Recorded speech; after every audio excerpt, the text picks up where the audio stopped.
Nah, yang tadi saya bilang gitu bahwa saya tidak persis akan bicara soal artikel jurnal. Saya ingin mengatakan menulis secara ingin mengajak teman-teman untuk bicara soal menulis secara luas saja gitu. Dan selalu saya melihat gitu atau mempelajari para penulis yang hebat-hebat gitu.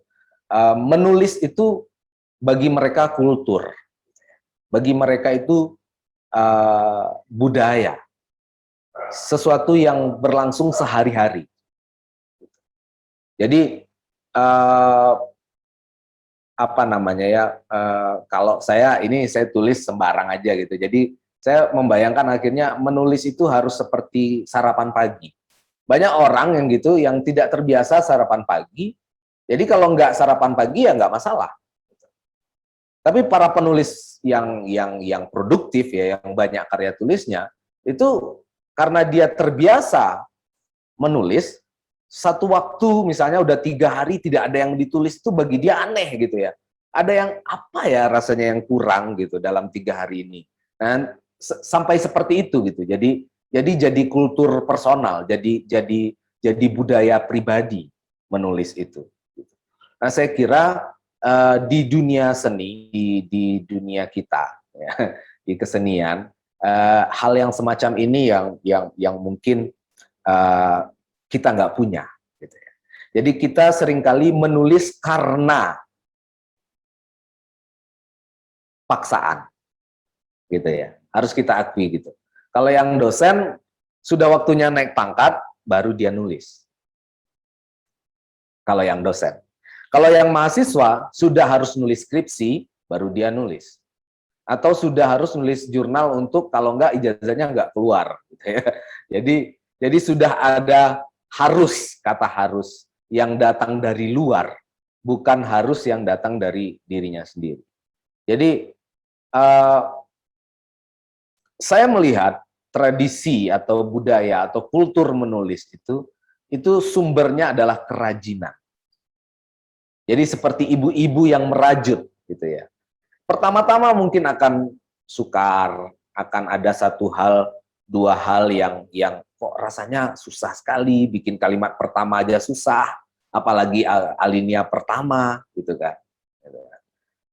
Tapi ibu-ibu merajut juga awalnya begitu gitu, salah masuk lubang salah arah jarumnya misalnya gitu.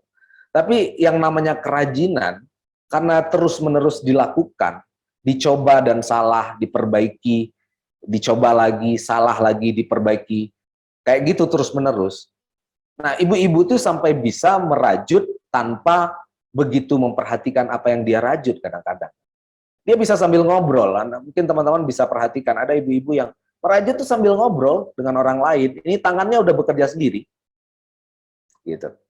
Jadi menulis juga saya kira seperti ibu-ibu merajut gitu ya. Jadi di awal-awal akan ada yang salah, akan ada yang terasa aneh, harus dipaksa terus gitu. Lama-lama dia jadi keterampilan gitu. Dan lama-lama dia jadi kebiasaan. Ini yang saya kira kultur, yang saya sebut sebagai kultur pribadi, yang saya sebut sebagai budaya pribadi atau kultur personal gitu. Nah, ini yang kita tidak lakukan. Makanya bagi saya menulis itu harus setiap hari. Mula-mula mungkin hanya mengetikkan 1-2 kalimat, tapi setiap hari. Nanti bisa ditingkatkan gitu loh. 1-2 paragraf, tapi setiap hari. Entah, setiap orang punya waktu yang paling tepat untuk menulis, saya kira. Bisa saya cerita salah satu dosen saya, almarhum Profesor Dr. R.M. Sudarsono. Itu sampai di usianya yang mendekati 90 tahun waktu sebelum dia meninggal. Itu kita semua tahu dia punya kebiasaan. Setelah sholat subuh, itu dia nggak tidur lagi. Dia terus sampai jam 9 itu pasti berhadapan dengan komputernya. Pasti ada yang dia tulis, entah apapun itu, entah terjemahan, entah artikelnya sendiri, entah esai untuk koran, entah apapun, tapi dia pasti menulis. setiap kali selesai. Pokoknya jamnya itu pagi setelah subuh. Nah, setiap orang mungkin akan punya waktu yang berbeda, yang ya ada banyak faktor yang menentukan waktu itu ya. Kebiasaan pribadi, kemudian ketersediaan di keluarga atau ritme pekerjaan dan seterusnya. Tapi saya yakin setiap kita bisa menemukan waktu terbaik yang bisa kita manfaatkan untuk setiap hari menulis. Nah, supaya dia tidak seperti anak-anak belajar matematika. Lama-lama kan matematika itu ternyata begitu, kalau kesan pertamanya itu adalah matematika adalah sesuatu yang tidak menyenangkan, ya sudah, anak-anak itu ternyata yang membuat dia akhirnya tidak menyenangi pelajaran matematika itu kesan pertamanya.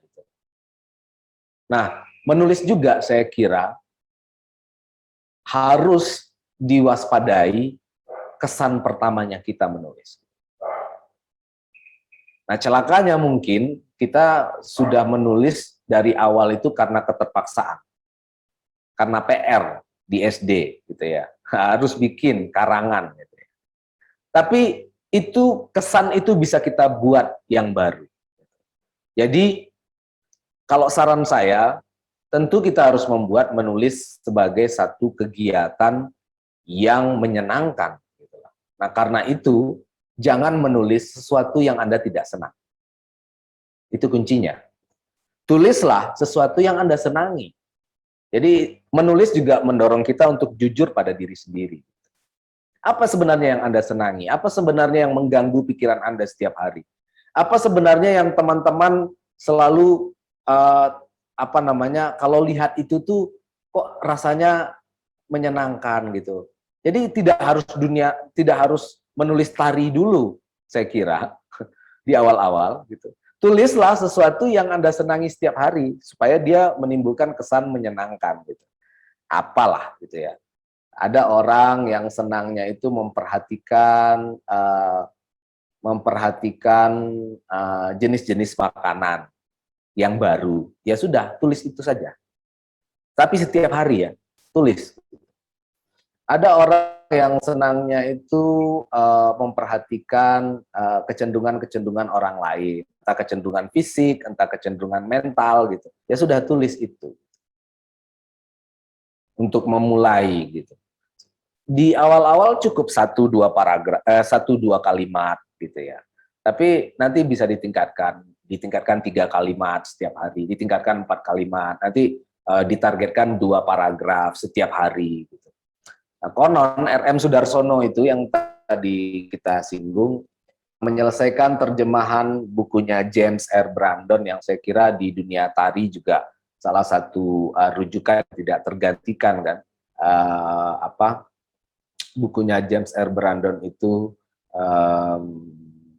jejak-jejak seni pertunjukan di Asia Tenggara, itu judulnya, terjemahan RM Sudarsono. Itu bukunya lumayan tebal, sekitar 350-an halaman gitu. Menerjemahkannya itu kalau nggak salah sekitar 1 bulan gitu. Dengan cara setiap pagi itu tadi. Jadi bisa kita contoh itu, RM Sudarsono, dia seperti kebutuhan, seperti orang minum kopi gitu ya. Kalau nggak ketemu kopi pagi itu rasanya ada yang aneh gitu ya. Kalau nggak minum kopi dulu sebelum berangkat kerja. Nah, dia sepertinya juga sudah menjadikan menulis seperti mengopi. Jadi kalau dia tidak menulis dulu sebelum pergi mengarah, mungkin rasanya dia tuh ada yang aneh, ada yang kurang. Nah, itu yang mungkin saya kira dunia tulis menulis itu trik pertama kita itu adalah menjadikannya sebagai kultur, sebagai budaya personal atau budaya pribadi. Jadi kita jadi terbiasa gitu. Apapun yang kita pikirkan, apapun yang sedang kita rasakan, apapun yang sedang kita amati, apapun yang sedang menarik perhatian kita, kita tulis. Oke. Karena menulis kalau bagi saya ya hakikatnya adalah ya menuangkan gagasan. menuangkan gagasan, menuangkan pengalaman, menuangkan perasaan, menuangkan pendapat ya dalam media atau medium sebenarnya ini. Media yang aksara atau huruf. Kan itu hakikatnya gitu. Ontologi ya atau apalah gitu. Jadi kan kita setiap hari sebenarnya secara lisan mengungkapkan juga pengalaman kita, mengungkapkan juga gagasan kita, mengungkapkan juga perasaan-perasaan kita, mengungkapkan juga pendapat-pendapat kita, tapi secara lisan, gitu ya. Nah sekarang bagaimana agar kita punya kebiasaan baru, ungkapannya tidak hanya lewat lisan, tapi juga lewat tulisan. Kenapa? Karena ada hal-hal yang tidak mungkin kita ungkapkan secara lisan. Misalnya ya, contohnya kalau di dunia seni itu paling banyak itu kejadian gitu ya. Ada orang memikirkan tentang tari nih, misalnya katakanlah ambil tadi tarinya sedati, misalnya. Dia sedang berpikir tentang sedati ya. Kenapa kok gerakan sedati itu harus begitu ya, harus memukul perut misalnya. Gitu. Lalu dia apa namanya memikirkan itu gitu. Tapi di rumahnya, di sekitar dia, itu yang ada adalah istrinya dan 2 orang anaknya misalnya gitu.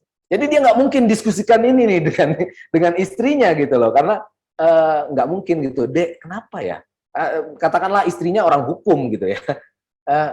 Kenapa ya itu ya sedati itu ada gerakan itu tuh ya? Maknanya apa ya kira-kira? Terus secara kesehatan itu gimana ya itu ya? Ada baiknya atau justru ada resikonya? Dia nggak mungkin diskusikan itu dengan istrinya. Dia nggak, atau kalau masih tinggal dengan orang tua, nggak mungkin diskusikan itu dengan bapak dan ibu. Sementara dia harus diungkapkan gitu ya. Sementara dia harus dikeluarkan nih dari dalam kepala, dari dalam dada juga gitu misalnya. Ya kita jadi punya 2 saluran. Kalau saya simpelnya gitu. Ada hal-hal yang selalu kita bisa ungkapkan secara lisan dengan orang-orang di sekitar kita, tapi ada dunia kita sendiri yang kadang-kadang memang salurannya harus tulisan. Jadi semakin banyak dan saluran yang kita miliki, ada tulisan, ada lisan, dan itu membuat hidup lebih bahagia loh. Karena banyak orang tertekan itu karena ada banyak hal yang dia pikirin nggak bisa keluar gitu, nggak ada salurannya untuk keluar gitu. Jadi dengan menulis kita jadi punya dua saluran untuk apa namanya mengeluarkan, karena kan dada dan kepala manusia itu juga ada batasnya gitu. Kalau sudah terlampau banyak yang dipikirkan atau sudah terlampau banyak yang diolah di dalam kepala itu, dia harus keluar gitu. Atau sudah terlalu banyak yang dirasakan, dia juga harus keluar. Nah mungkin teman-teman tari malah punya 3 saluran ya, karena pikiran, perasaan, dan pendapatnya juga bisa dia salurkan melalui dalam bentuk gerak kan, gitu kan. Jadi semakin banyak salurannya gitu loh. Bisa lisan, bisa tulisan, bisa juga dalam bentuk penubuhan, gitu ya. Kan semakin enak, gitu, semakin banyak. Gitu.